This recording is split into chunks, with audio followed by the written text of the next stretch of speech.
Begin the current Daf Mesech Bava Kama Daf Ayin. Begin on the top line of the Amud, where the Gemara is first finishing up the conversation from the previous Daf, the related teaching of Rabbi Yochanan. Rabbi Yochanan had told us a halacha which was debated with the Tznuin and Rabbi Daisa regarding if a person could be makdish, or like Rashi said, mafkir, makdish, lachal, anything that's not b'shusai. He owns it, but it's not in his possession right then. Rabbi Yochanan held that was the halacha of someone that goizel, someone steals something, that shneim ein yachayim lahakdish because zeh she'ein shloiv zeh she'ein b'shusai. So the more continued related halacha from this teaching of Rabbi Yochanan. Shiz goes back to Bekazak and the Cheskot turned to Daf Chaim, turned to this Daf, should be schos for Achinim b'nei Yisrael and Eretz throughout the entire world. So I'm discussing today's Daf the next Mishnah, which we're talking about this halacha of Meruba, which is this parak of Kefal and Dal Behei. So what happens if someone steals based on two witnesses, and then he slaughters it and he sells it? So if it's the same witnesses or even other pairs of witnesses, the halacha is he's going to pay Dal Behei, because ultimately there's two witnesses on both the stealing and the Dal Behei. But that the Gemara is going to get into discussion regarding, but it seems like it's two sets of witnesses that each one is only testifying then on half of it when it comes to the Dal Behei, which the Gemara relates to the halach of Cheskes Gimel Shanim, which is if let's say, as we'll see in Mishnah Baba Basra, that a person it doesn't have to prove that he owns a field after he was there for 3 years. So if you have two witnesses on the first year, two witnesses on the second year, two witnesses on the third year, so it's actually a machlekes over there regarding the halacha about if that's considered a chazak, and the Gemara relates that over here to the halacha of our Mishnah.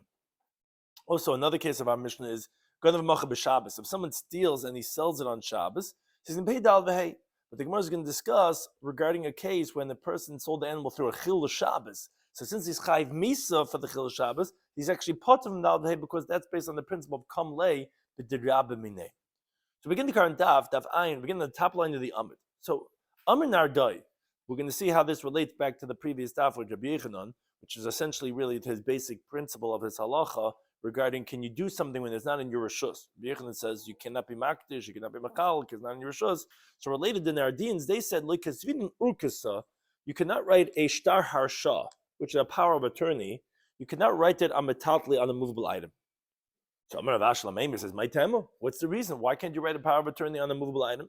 So Amalei said, "Mishum Rabbi Yochanan." This is the teaching Rabbi Yochanan from the previous daf. Rabbi Yochanan says, "Gazel in the let's say someone stole something, and the original owner didn't give up hope yet. Both cannot be makdish. Why not? The gazik is not his, so he can't be makdish what's not yours. And the owner is not in his possession right now. Oh, so Rashi says that since it's not in the rishus of the bailim, so that's the same thing over here too. He cannot be makne it to the shliach. Mean to say, when you make a power of attorney, you're giving him the right. You cannot be makne to him because it's not in your possession right now. That this metal and this movable item. So if it gets lost, he could go back and claim it from the one that he had entrusted it to, not to one that he gave a power of attorney. And the reason again, because it's not b'shusai. That's one version. Ikidam, those say a different version. I mean, Adod and Adorn said, no, you cannot write a power of attorney on a movable item that if the owner had claimed it from the person that he entrusted with and that person denied it, then you cannot give that power of attorney to someone else. Oh, says the Gemara, time of the kafir. The reason is because he's denying it. Meaning, it looks like that you're signing, if you're going to make a power of attorney, a shtar shah, as if you sign the kishikra on a lie, because you're giving to an agent something that that guy is claiming he doesn't have. Oh, avaloi kafre, but this version holds, but if he's not denying it, even though it's a movable item, kasvinan, that yes, you would be able to go ahead and write a shtar shah even on a movable item. Related discussion, once we're mentioning the shtar shah, so B'amin Ardai, another teaching that Ardain said, is urkasa, a shtar shah, a power of attorney like Sibbe that doesn't have it written in it like this. Zilgo, done, litigate, uzikay and merit, win, va'apik lanavshach, and take for yourself. If it doesn't say that in the shtar harsha, let's be mashash, there's no substance to that shtar harsha. Says the Gemara, what's the reason? Shem the amalei heyech is because the one who is entrusted, the one he's trying to get it from, can tell the agent, Labald from the you're not my litigant. If it says in the shtar harsha that he's going to get it, so that I am your litigant. But if you're a guy that the owner sent to come to me, I have nothing to say to you, and therefore it wouldn't be valid as a shtar shah. Now, Babai qualifies this teaching as a big sivbe, but if it's written in it, even just lamechta l'shlisha revia, for a half or a third or for a quarter, that he could litigate and win some of the money, but the rest will be for the owner, then yes, says Abai, Migad Mishtoi, then since the entrusted one, the one that's holding on to the move item, has to be discussing Dina to litigate with the Shliach, Apalga on the 50 or the third or the third or the quarter by default, because he can't tell him because at least in some of it he's getting the funds. So Mishtan Dina Kula. So that Migu tells us, and then he has to go ahead and litigate with him even on what's going to the original owner. Now, Amar Meima, there's two ways of interpreting this in Rashi. He says, Itafas, either Rashi says it's talking about that the Shliach, if he grabs it from the one that was holding on to it, that was entrusted with, or it means that if the Shliach actually grabs the money that he had already collected and he keeps it for himself, so essentially like he's grabbing it and not giving back to the original owner, two different interpretations, so either means if he's taking it from the person that was deposited by, we don't take it away from him, even though it doesn't say in it apik l'nafshach, which we had said that that's not a valid shtar shah. It doesn't make it, but once he grabs it, we don't take it away from him. Or it means that this that he's holding on to it, not giving to the original owner, we also don't take it away from him. Rav Ashi Amar, he disagrees in that memory. He says, no, even the kasvei lay, since the owner wrote to the shliach, called the Misani Medina, whatever problems you can have from this litigation, I take responsibility. So obviously it's only shliach shavi. Obviously he's only making him an agent. And therefore, if he's grabbing it away from the owner, we take it away from him. Whereas according to the first interpretation of Rashi, it means to say that if he grabs it from the one that it was deposited by, we take it away from him because he's just a shliach. And that's like a teifus l'malchayiv, and therefore he has no right to do that when it's going to, and therefore we would take it away from him. Now, those who say that actually, no, he's not just a shliach, shut for shabi, he makes him into a partner. What's that relevancy? So the mitzvah is palga. It's to grab half of the money that he brought. If he wants to keep half, then he could keep half. But V'hilchas says the Gemara halacha shaliach shavi, he only made him into a shliach, and he can't take anything, and he has no rights to hold on to anything. We think the halacha of the next Mishnah, which is continuing on this theme about the halacha of Dal V'hei, of the 4 or 5 times the amount when you slaughter or sell a sheep or an ox that was stolen. Says the Mishnah, Ganav Pishnai. If someone has 2 witnesses testifying that he stole, then Beganav and Betavach Machapiyam, and they either slaughtered or sold it based on also their testimony. Or even if 2 others who didn't see the Geneva, but they saw him selling or slaughtering this ox, you have to pay 4 or 5 times the amount again because they have witnesses on both the Geneva and on Tzibich Mechir. Now, here's it gets a little more complex. Ganav u'mochar b'Shabbos. What happens if? So we're talking about this either tzvicha or mechira. So we're going to see the different terminology depending if it's Shabbos or Yom Kippur. If a guy stole and he sold it on Shabbos, now the reason why we're picking selling is because if he slaughtered, so that's a issa min ha-Torah to do shchita, and therefore that would become like b'dirab minei. He would get a chiv of misa of skila for chil Shabbos. He wouldn't have to pay for the tzvicha. So we're picking mechira, which is not a chiv d'oraisa. Or ganav a machar l'avodah zarah, if he stole.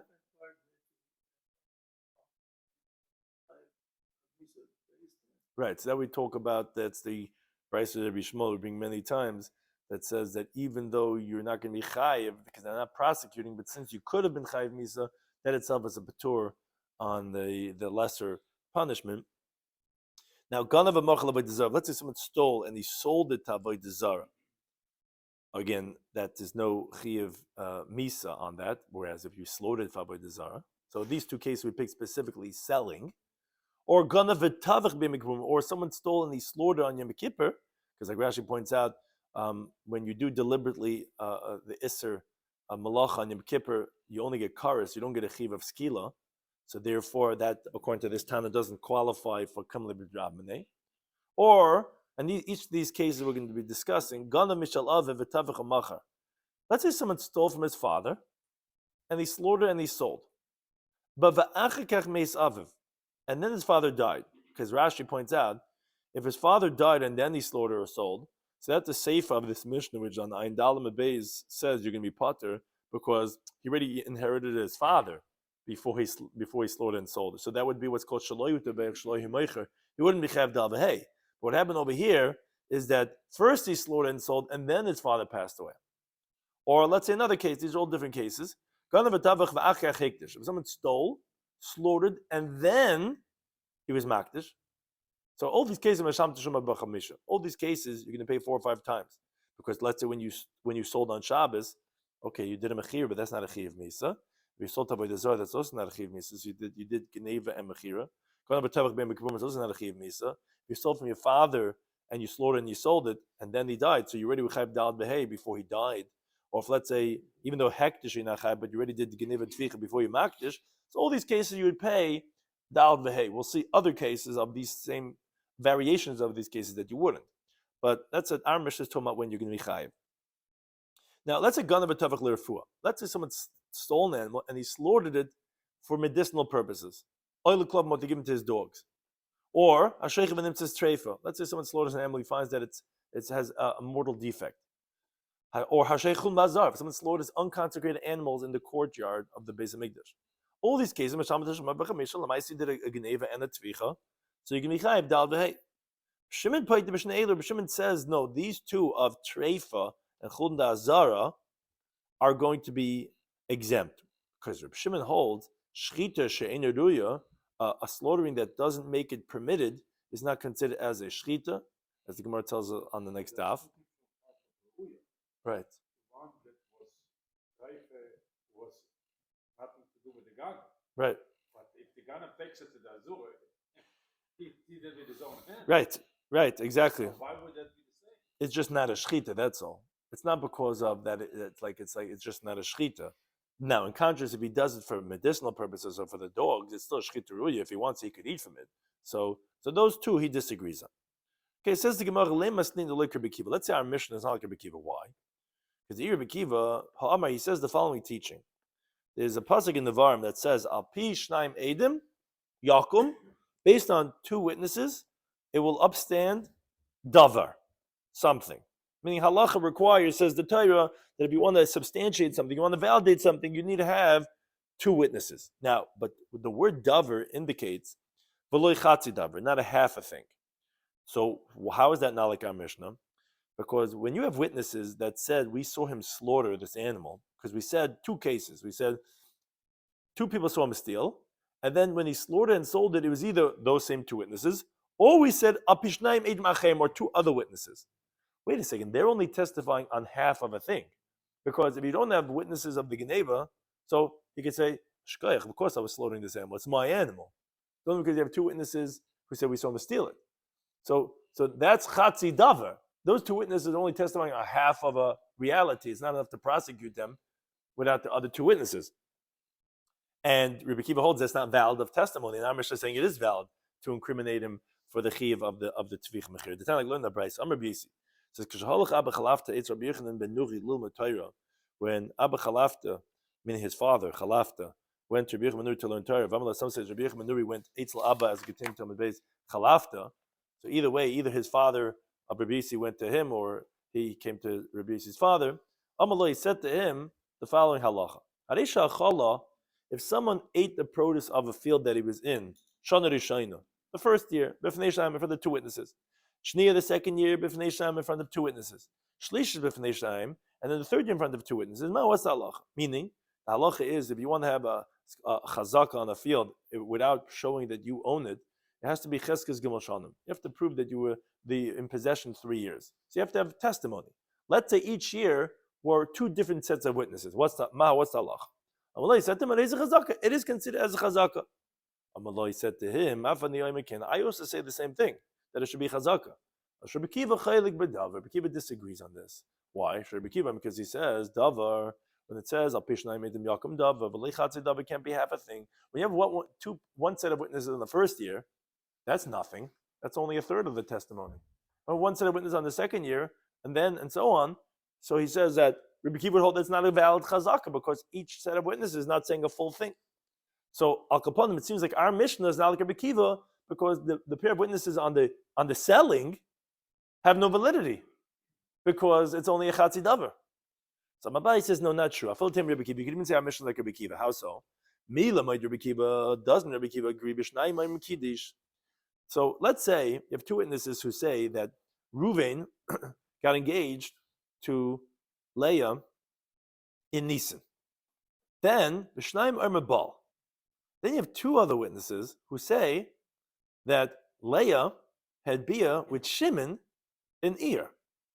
Now, the Avak of the Ede Bia, although the witnesses who say that she had an extramarital relationship, who want to prosecute her and kill her,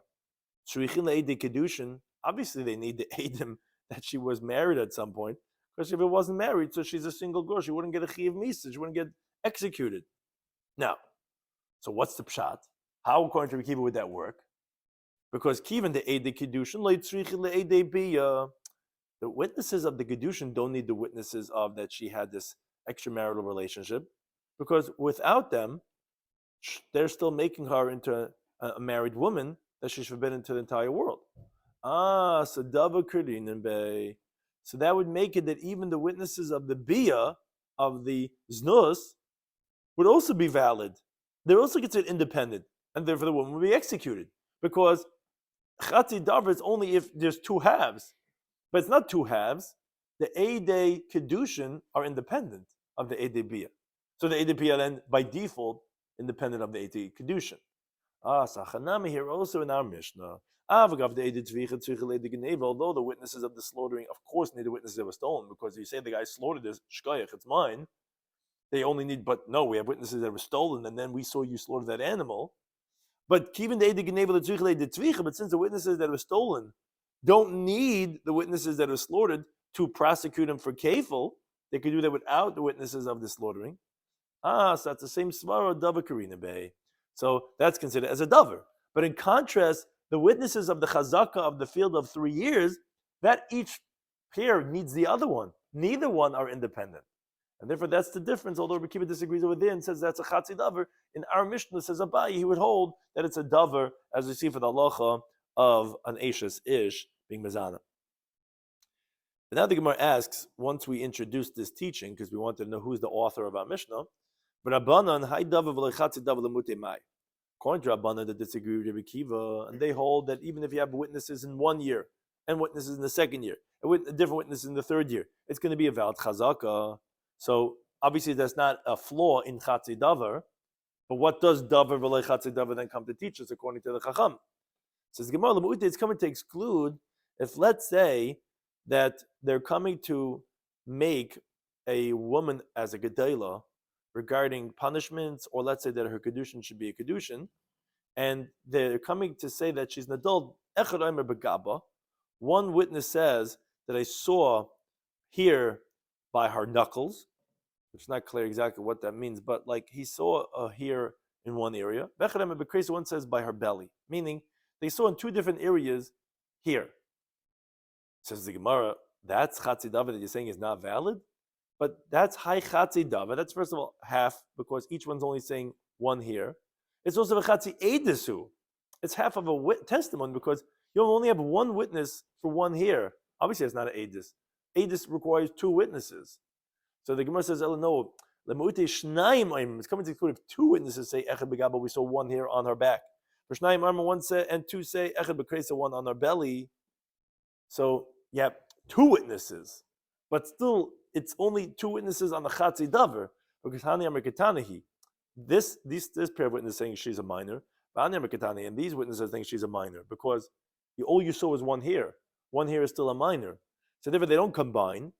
That's what they say would be considered chatzi davar, meaning we don't combine the 2 sets of witnesses, which is a full aid. It's not a chatzi aid, but it's a chatzi davar because you saw 1 here.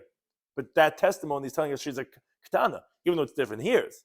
But we're going to chazaka, they're all testifying that this person was muchzik in it the whole year that they saw it, which would combine for 3 years worth.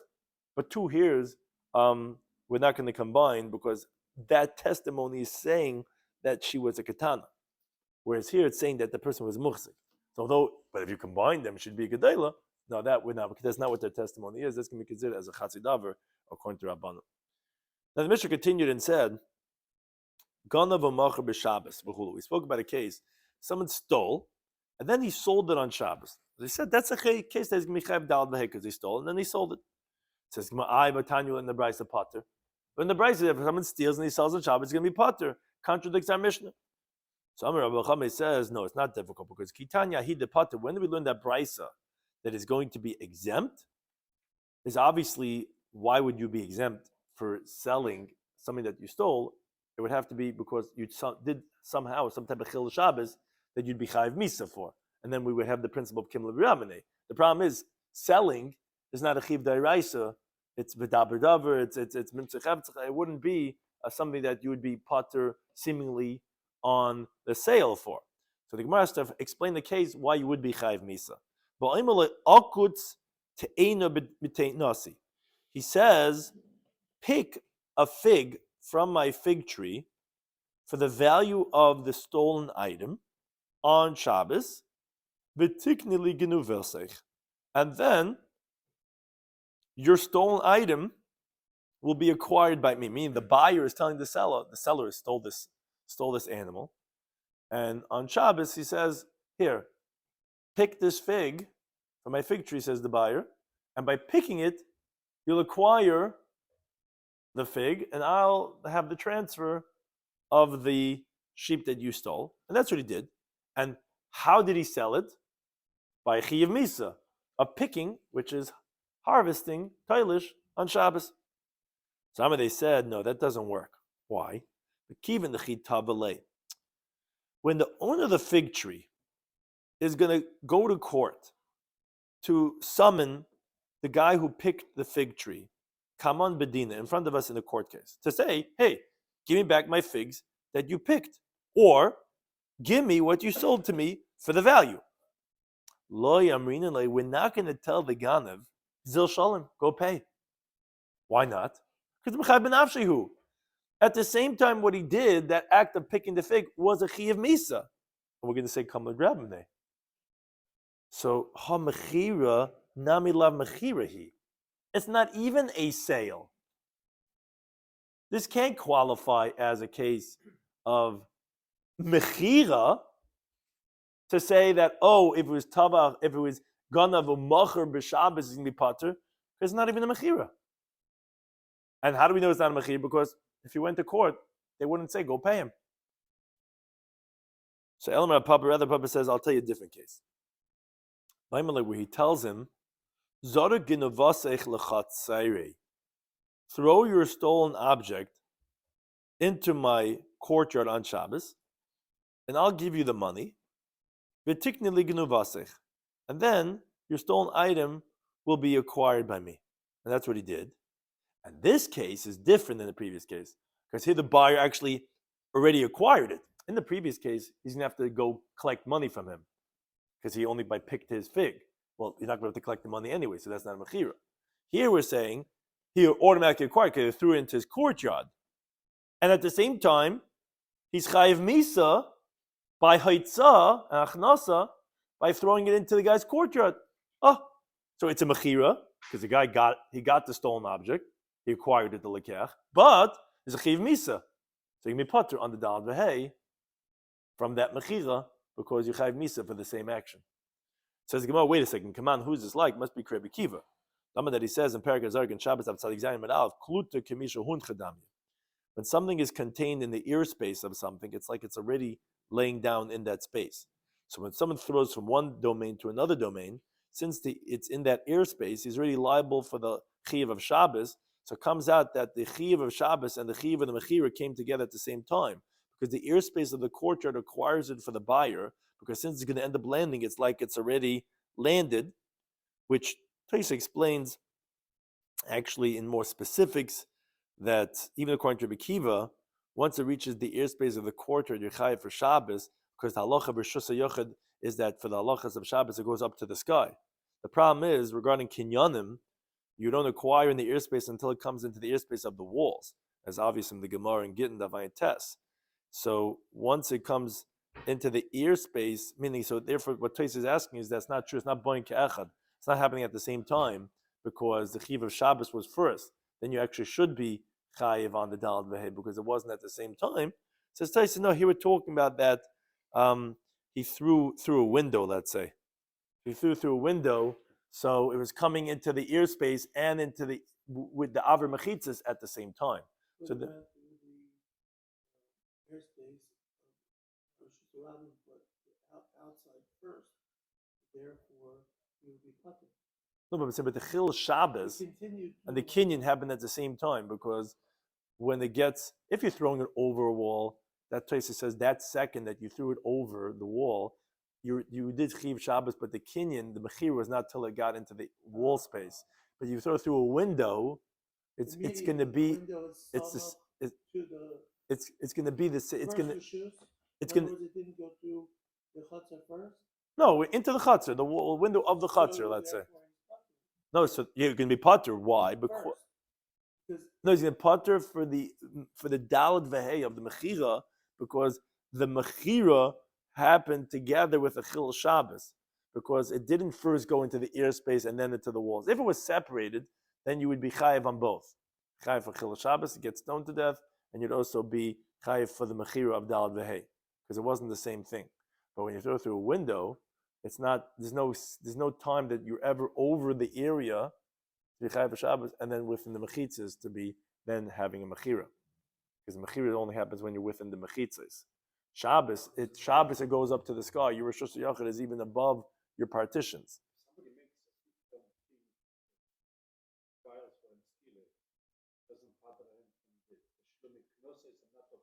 Yeah. If you're chayav skila for the thing, but here. No, that's if it's the same action. Taisus discusses. Even if it's not the same action. No. I mean, I understand, but it's a knas. Technically, it's a knas. What's a knas? Dal dehei? Yeah, but why should you be potter? Because he's going to die. So. Counting him other things. Yes? Yeah. I'm saying it's. Maybe the rabbi has to Come do remember it at the same time, Only but for the same action. Yeah. didn't we have sometimes? I remember we learned that when it came to the police gemurus that Taisus does discuss. That a guy did some damage to somebody else, but even if it didn't happen at the same time, because the guy is now going to eat Chil Shabbos, so is putter from paying the damage? We usually say that, let's say, by someone that ain't damim, if let's say you could be killed, let's say a baba machteres, so ain't damim, so then that's the whole time since he could be killed, so we say that he's not liable for anything else. But usually when you do something that's like an aver that you be chayiv for, Taisus in the next Dirimas actually discusses regarding if it's one long action. He asked, like, let's say when you throw something from Dalanamas and Rosh Hashanah and it tore the silk as it was going. So then you putter because that's Akira Tzarech Hanacha. So he's bothered why over here that Shabbos, meaning the next point the Gemara says is that where's commission come in versus hanacha? So that's the point. The point is, and that's actually the next words of the Gemara. The Rabbanon says the Gemara, because if you're going like the Rabbanon, kivin the matya lechatza beisai, once it gets into the ear space of the courtyard walls, kana already acquiring. Linya Shabbos, we're going to Shabbos lemachai by the matya la'ara. According to Rabbanon, it's not enough. It's not considered hanacha because for Shabbos to be chayv for itzah, you have to have a kira and hanacha. It's only when it actually lands on the ground. So then they're not happening at the same time. So then they independent liabilities, and therefore you should be chayv dal v'hei because you wouldn't say kim rabbinei. So therefore, it sounds like that our Mishnah is specifically going like Rabbi Kiva. So it says the Gemara, no, not necessarily. But it can be told about where he says the guy said, I don't want to acquire what your stolen object was until it lands. So then the Kinyan and the Chil Shabbos are happening at the same time when it actually lands. Now, Rava Amar, he says that actually Lo'ilam Kuram B'cham, you could say the first teretz the Gemara gave. We had said the first approach was the guy said, here, pick one of my figs, and then I'll acquire your stolen object by your taking one of my figs. The problem the Gemara had with that is that although that should be kumle b'ramine, and that you should be putter for a mechira through that, the problem the Gemara said was not true. It's not really a mechira because the guy didn't acquire anything, because if you would go to court and try to petition for payment for that, you wouldn't be able to get any payment because of kumle b'ramine. So he wouldn't owe you anything, so therefore you didn't acquire anything, so therefore that's not a valid mechira. That's how the Gemara rejected it. And that's his Rabbi, no, it's not true. But I'll tell you why. And he draws a parallel. Esnan Asr Taira. There's halacha in the Taira that if a man has relations with a woman that's a Zainam, so the Torah says it's forbidden to bring that gift that he gives to her for payment to the base of Mikdash for whatever neder it is. Now, but full of ba'alimoi, even if a guy has relations with his mother and he gives her a lamb for her gift, it's going to be aser, even though if, let's say, he would not have given her this gift. And v'tavale kaman bedina, now his mother comes to court. So it says, my son, he was mezana with me, and he owes me this esnan. Me and Rinli, you think we're going to tell him, kum havla esnan, give your mother an esnan? No, we wouldn't tell him that, fulfill your condition, because it's chayv misa for having cohabited with his mother. So, Ella rather, although even if she's going to try to bring him to court, we're not going to tell him, okay, give her the esnan. But yet, keeping the chiyavla, but when he does give her the esnan, it is esnan, it's not valid to be brought in the base of Mikdash as a carbon, even though your same svara that you wanted to say, oh, if we can't enforce it, that means he doesn't really owe it, and therefore it's not really a transaction. No, it would be an esnan. Tzachram here also. Regarding payment, you're right. If the guy who owns a fig tree, who wanted to buy the stolen object, if he would come to court and claim from the owner of the stone, or the guy who stole the object, we wouldn't tell the ganav to go pay it up, as Rashi says in Bava Metzia. Some Gemaras bring on the side of Lakutei Rashi because of Kimle b'dir Abmina. So then, as a continued type of buying them enough, even so, keeping the kamakni lebahachi. But since that is how he's making the kinyan, have a mechira. It is going to be a mechira, as Rashi says there in Bava Metzia that when he gives it to him, just like over there to Esnat, so you see that even b'malkim misa, there's still an obligation of payment. It's just we don't have the strength to punish the person on two punishments. But Yedei Shemaim and not Yetz until you pay, because if there would be no obligation of payment, so even if you would give it, why would it be an Esnan? It would be just a regular gift. Obviously, that is not just a regular gift, it has the halach of Esnan, because there is really a Yedei Shemaim obligation to go pay it up. Therefore, here also, you could say Ram Melchama's answer, because ultimately, that the person that said the acquisition should be by picking the figs, although I won't be able to get the money in the court of law, but the said it is a mechira. And therefore, that could be a case of what we're saying is umachor b'Shabbos, and that could be the case of the brisa that you can be part of, because ultimately there is kimel b'Rabbaneh on that. Think it to any time.